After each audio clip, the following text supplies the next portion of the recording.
Marcelinus Abi, SHMH, ingin menanggapi apa yang telah disampaikan bahwa persidangan saudara kita Ahmad Joni sudah berjalan sekian lama, bahkan sudah masuk tahapan-tahapan untuk menghadirkan saksi yang meringankan dari pihak Ahmad Joni. Yang pertama, kalau saksi yang mau dihadirkan sebagai saksi kunci atau saksi fakta yang mengetahui kejadian-kejadian pada saat dia dalam lapas, artinya itu kan akan dihadirkan oleh saudara Ahmad Joni sebagai saksi fakta untuk meringankan. Maka kalau misalnya persidangan yang barusan beliau sebagai saksi dan tidak bisa hadir, mungkin ada lain hal atau ada hal apa. Karena tadinya beliau berkenan hadir untuk memberikan keterangan di hadapan persidangan dan dia sudah bersedia. Maka saudara Ahmad Joni sudah menyampaikan juga kepada JPU selaku jaksa penuntut umum di dalam persidangan untuk bisa menghadirkan yang namanya saksi fakta kunci yang akan dihadirkan oleh saudara Ahmad Joni untuk saksi meringankan. Maka ternyata kan tidak bisa hadir. Nah, ketika dia tidak bisa hadir itu dalam last minute dia tidak menyampaikan bahwa dia tidak akan hadir. Tapi ternyata pada saat pelaksanaan persidangan dia tidak bisa hadir. Artinya kita tidak bisa menyalahkan siapapun. Ya, tetapi apa yang dialami oleh saudara Ahmad Joni yang sudah sampaikan kepada rekan-rekan wartawan semuanya menyatakan bahwa dia mengalami kekecewaan. Artinya itu hal lumrah sebagai manusia biasa. Artinya dia kecewa. Kenapa saksi saya tidak bisa hadir? Ini menjadi tanda tanya besar. Ada apa? Kenapa kok tidak bisa hadir dia? Maka mungkin PH-nya Ahmad Joni bersama dengan Ahmad Joni akan memberikan satu kesempatan lagi kepada saksi fakta dan mengundang kembali yang kedua kalinya untuk dia bisa hadir di dalam persidangan ini supaya memberikan keterangan yang benar sesuai fakta-fakta yang disampaikan oleh Ahmad Joni bahwa terjadi kekerasan yang dilakukan di LP Cipinang terhadap Ahmad Joni dan kawan-kawan. Ini kan harus dibuktikan oleh Ahmad Joni supaya bukan menjadi berita hoax, bukan menjadi saksi keterangan bohong. Tetapi ini supaya dibuktikan bahwa ini memberikan keterangan yang benar adanya, bahwa benar kejadian di lapas ada kekerasan fisik, ada kekerasan yang dilakukan oleh oknum-oknum yang ada dalam LP. Bang, dan akhirnya tim PH-nya tadi Ahmad Joni bilang bukti kekerasan tersebut akan dilampirkan di saat nota pembelaan itu pledoi nanti. Ini bisa dibilang walaupun saksi tidak bisa hadir membuat Ahmad Joni kecewa, tapi akan dibeberkan lah di saat pledoi nanti. Ini gimana Bang? Karena kekerasan tersebut bisa dibilang inilah kunci saat Ahmad Joni terjadi yang ditangkap di rutan Salemba ya, bukan sih? Ya. Kan gini, kalau seorang saksi kunci yang tidak bisa dihadirkan dan tadinya dia sudah menjawab iya, tetapi tiba-tiba dalam perjalanan begitu pas persidangan mulai dia tidak bisa hadirkan, dia tidak bisa hadir, artinya kan sebagai Ahmad Joni juga akan kecewa sebagai manusia yang biasa. Tetapi inilah menjadi tanda tanya besar. Ada apa kenapa orang itu tidak bisa hadir? Apakah? Ya, biarkan masyarakat Indonesia yang menilai. Apakah ada apa? Ya, pertanyaan itu. Yang kedua, di dalam nanti fakta-fakta dalam persidangan sesuai dengan apa yang tadi disampaikan oleh PH-nya menyatakan bahwa nanti dilakukan pada saat pembelaan pledoinya itu akan dimasukin. Silakan. Itu hak dan kewenangan daripada seorang tersangka dulu. Tersangka ya, atau dia sebagai seorang terdakwa yang sementara disidangkan di pengadilan, dia punya hak untuk memberikan yang namanya pembelaan.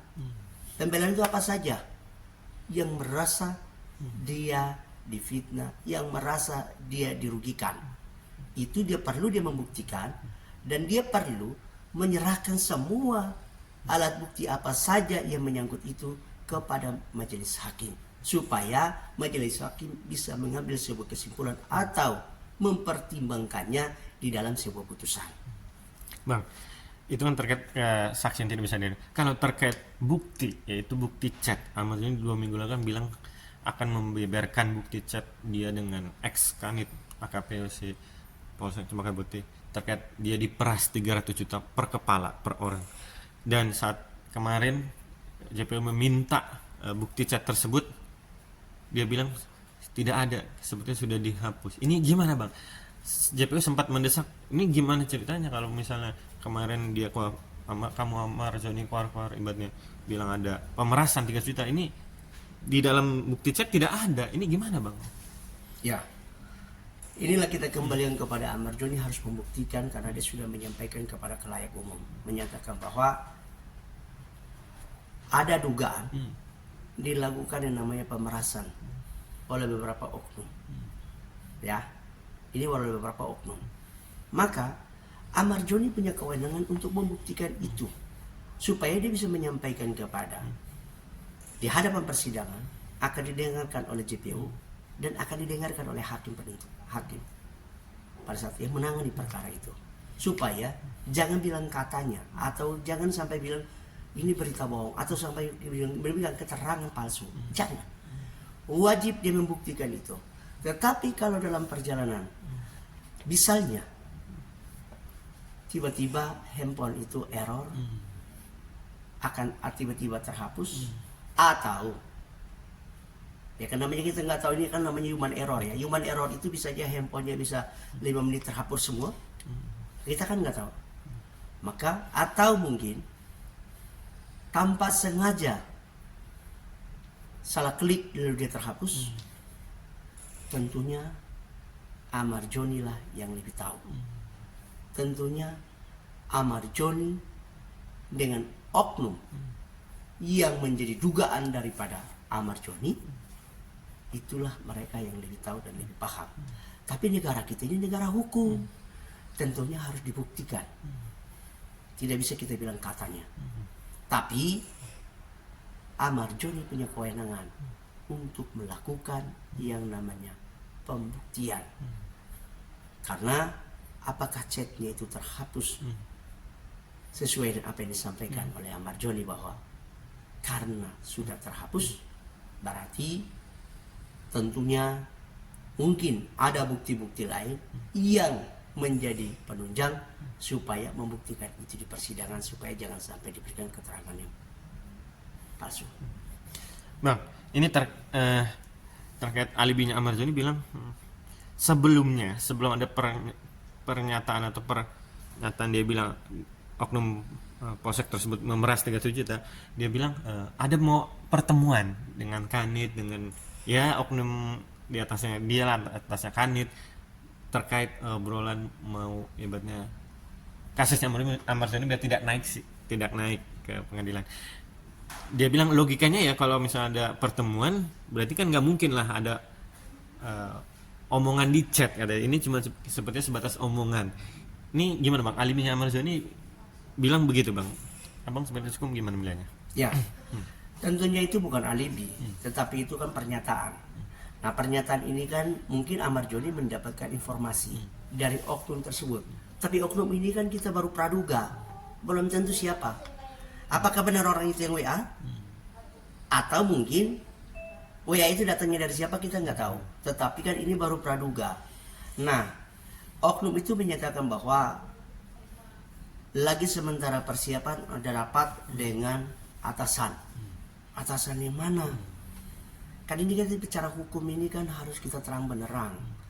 Kalau sudah ada yang namanya perbuatan tercela seperti yang bilang meminta uang oleh oknum tersebut, atau beralibi bahwa lagi ada mau pertemuan dari atasan kami, negara kita negara hukum, tidak membenarkan itu.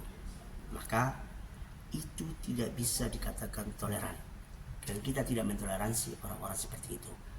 Ayo, mari hal-hal semacam itu kita musnahkan dari muka bumi ini supaya penegakan hukum itu benar-benar adil.